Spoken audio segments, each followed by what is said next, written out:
ketika Tuhanmu berfirman kepada para malaikat, sesungguhnya aku hendak menjadikan khalifah di muka bumi.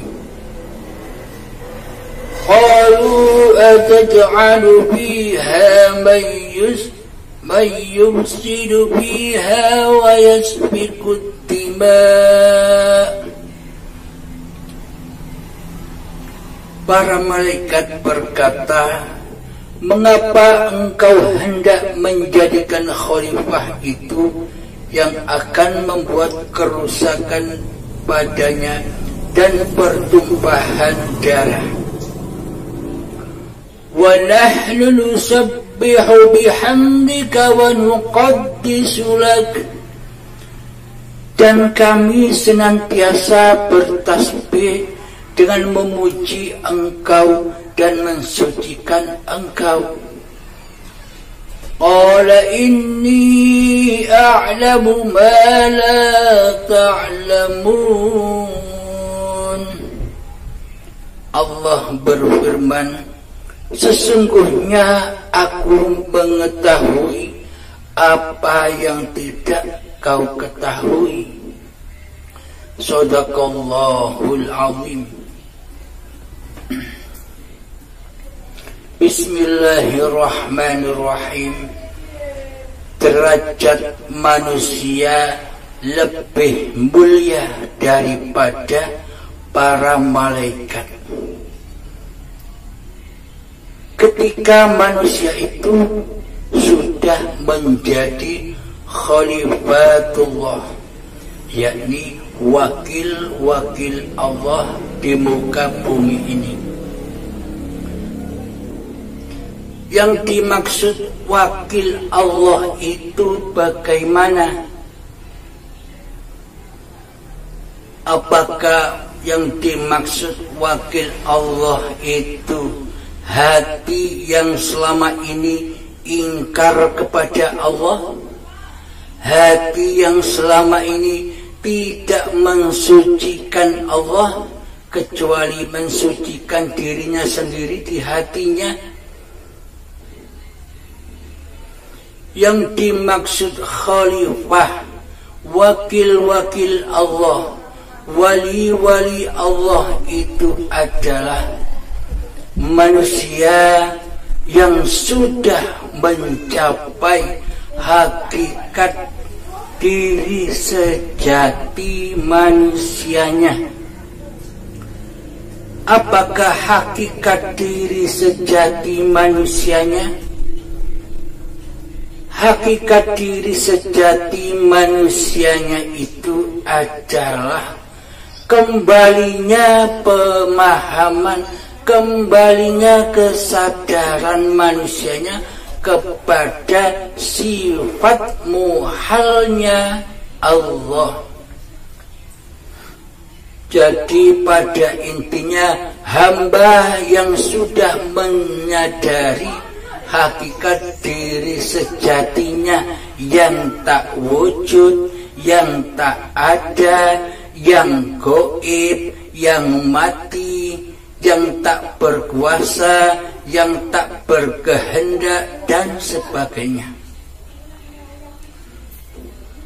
Khalifatullah itu bukan manusia-manusia yang mengaku diri menjadi Allah, yang mengaku diri menjadi Tuhan. Itu bukan khalifah namanya.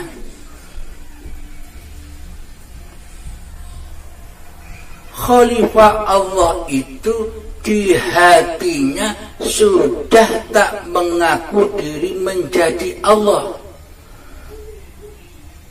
Karena yang ada di alam semesta ini hanyalah Allah saja.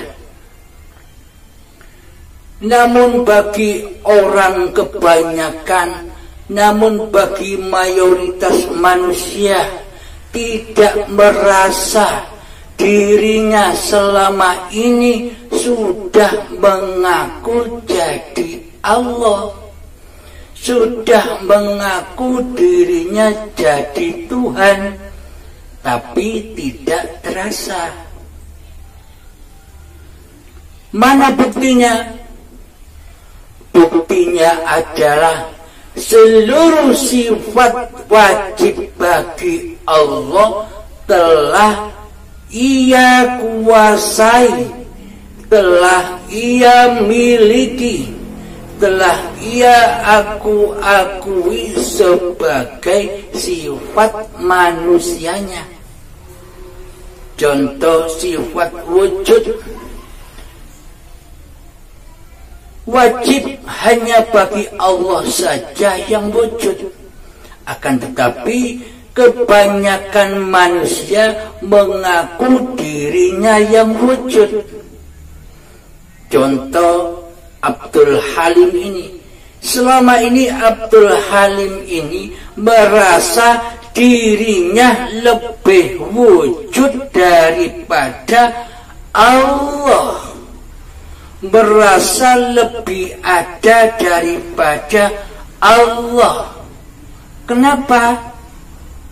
Karena selama ini Abdul Halimnya tidak sadar akan keberadaan Tuhannya,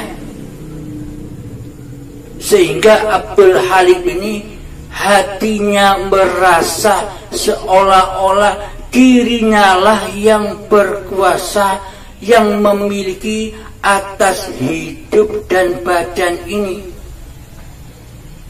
sehingga wujud diakui sebagai wujud Abdul Halimnya, hidup diakui sebagai hidup Abdul Halimnya, badan diakui sebagai wujud milik Abdul Halimnya, kuasa diakui sebagai kuasa Abdul Halimnya, kehendak, daya upaya dan ikhtiar diakui sebagai milik Abdul Halimnya,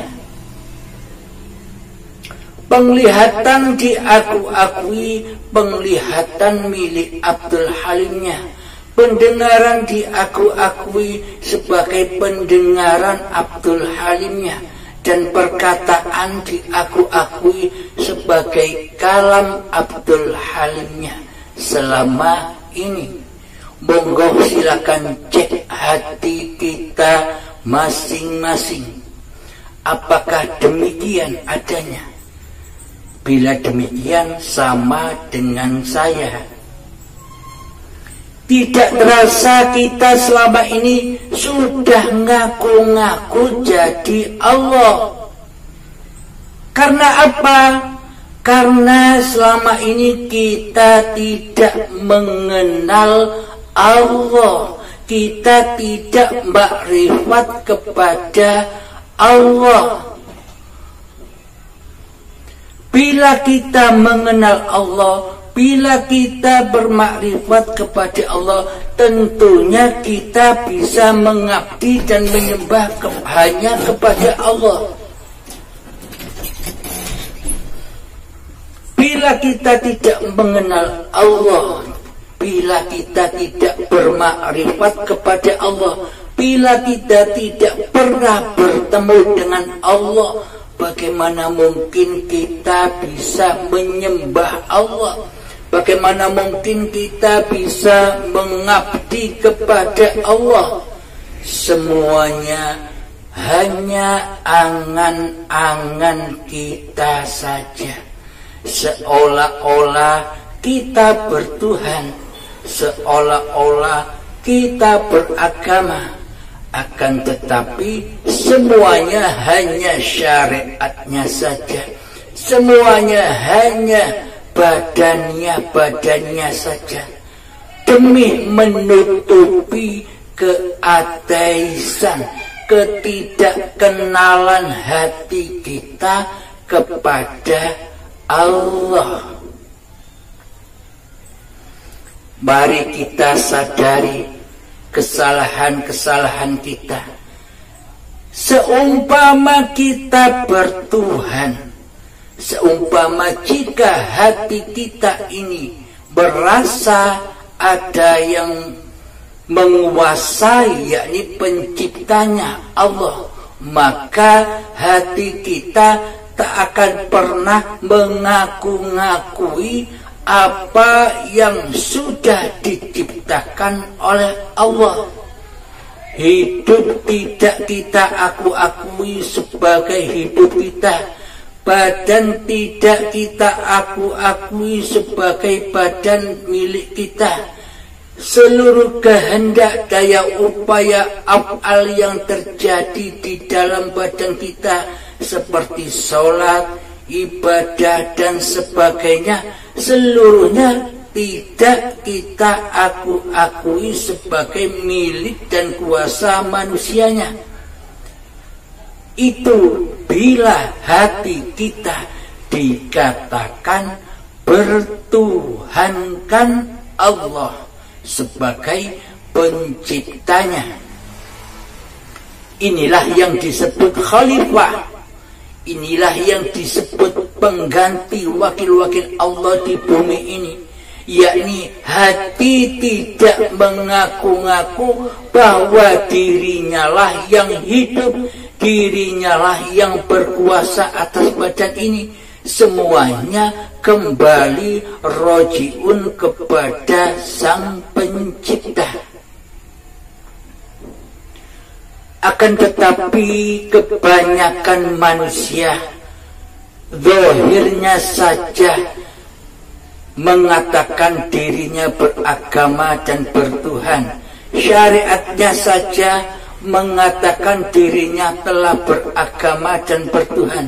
Akan tetapi hati kita selama ini masih ateis, yakni tak bertuhan, karena yang dituhankan hakikatnya adalah dirinya sendiri, hawa nafsunya sendiri yang disaksikan di dalam hati kita selama ini, yakni nama diri kita sendirilah yang mentuhani hidup dan badan ini.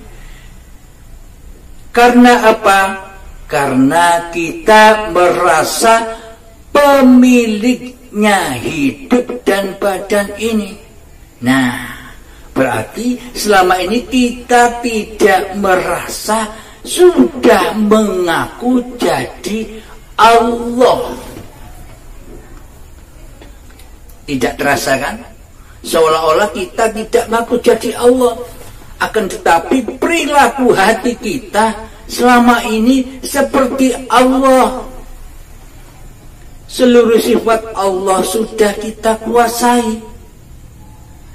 Nah, bila kita sudah menyadari itu semua, mari kembalikan lagi, mari rojiunkan lagi, mari persembahkan kembali, mari abdikan kembali bahwa hidup ini Allah di dalam latihan zuhud kita, latihan mengheningkan diri, mengheningkan cipta-cipta diri manusia kita. Masuklah ke dalam diri bahwa hidup ini bukan hidup manusianya. Buktinya, bila hidup ini hidup manusianya, maka manusia tak akan pernah mati. Kenapa manusia itu mati? Pada hakikatnya, diri sejati manusia itu adalah benda mati. Sedangkan hidupnya badan ini karena dihidupi oleh Allah, bukan dihidupi oleh hidupnya manusia sendiri. Karena tak ada hidup kecuali Allah. Bismillahirrahmanirrahim. Siapakah Allah itu? Allahu la ilaha illa huwal hayyul qayyum. Allah tiada ilah, tiada Tuhan yang berhak disembah kecuali Dialah hidup yang kekal lagi terus menerus. Nah, hidup itulah zat yang bernama Allah.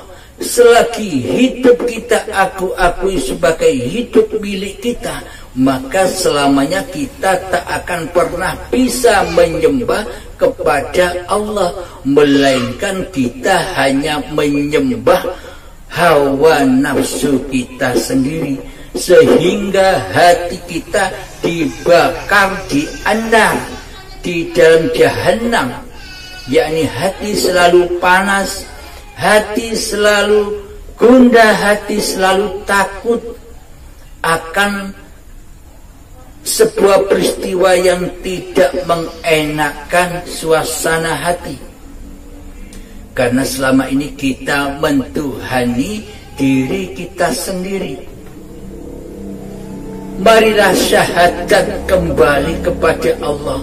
Marilah bertobat kembali kepada Allah, yakni masuk Islam secara kafah, yakni bersyahadat dengan sesungguh-sungguhnya, bersahadat yakni menyaksikan Allah dan Muhammad Rasulullah. Siapa Muhammad Rasulullah itu? Yang dimaksud Muhammad Rasulullah adalah bukan Muhammad bin Abdullah saja, bukan zahirnya Kanjeng Nabi Muhammad saja. Yang dimaknai Muhammad Rasulullah itu adalah badan-badan yang diciptakan oleh Allah. Itulah badan yang diutus oleh Allah, yakni badan yang diperjalankan, dipergerakkan oleh hidup. Ketika tahiyat, di dalam tahiyat sholat 5 waktu, kita diutus bersyahadat. Ketika bersyahadat, asyhadu an la ilaha illallah. Siapa yang ditunjuk? Di manakah Allah? Yang menunjuk dan yang ditunjuk Dialah Allah. Alam semesta ini, inilah alam sulung, alam kosong. Tanpa alam kosong, maka tak akan ada isi. Tanpa alam kosong, kita tak akan bisa bertemu. Dengan alam kosong dari sini kepada Anda, ini kan alam kosong. Tanpa kehendak Allah, apapun di dunia ini tak akan bisa terjadi. Tanpa alam kosong, tanpa Allah, maka Anda tak akan tampak oleh saya, dan saya tak akan nampak oleh Anda. Ketika mata kita ditutup dengan rapatnya begini, kan tidak ada ruang kosong, berarti kan gelap gulita. Nah, ketika alam kosong itu ada, maka terciptalah segala sesuatu. Dengan alam kosong, dengan Allah, dengan izin Allah, kita bisa melihat gunung, kita bisa melihat manusia, kita bisa melihat jalan, kita bisa melihat hutan, kita bisa melihat lautan, dan seluruhnya. Bahkan kita bisa beribadah, bisa sholat karena izinnya Allah. Karena itulah Kanjeng Nabi Muhammad menuntun kita semua bahwa ketika akan sholat dan beribadah wajib diawali dengan niat. Karena di dalam niatlah pintu menuju Allah, yakni di seluruh niatan, akhir niatan ada kalimat lillahi ta'ala, masuklah ke dalamnya. Yakni seluruh apa yang kita lakukan ini adalah Allah, bukan kita. Inilah makna khalifatullah, wakil-wakil Allah di bumi. Yakni hati selalu mensucikan Allah daripada diri kita sendiri. Hati selalu menghadirkan, menghudurkan Allah daripada menghadirkan hawa nafsu kita sendiri. Hati selalu memahabesarkan Allah ketimbang memahabesarkan diri kita sendiri.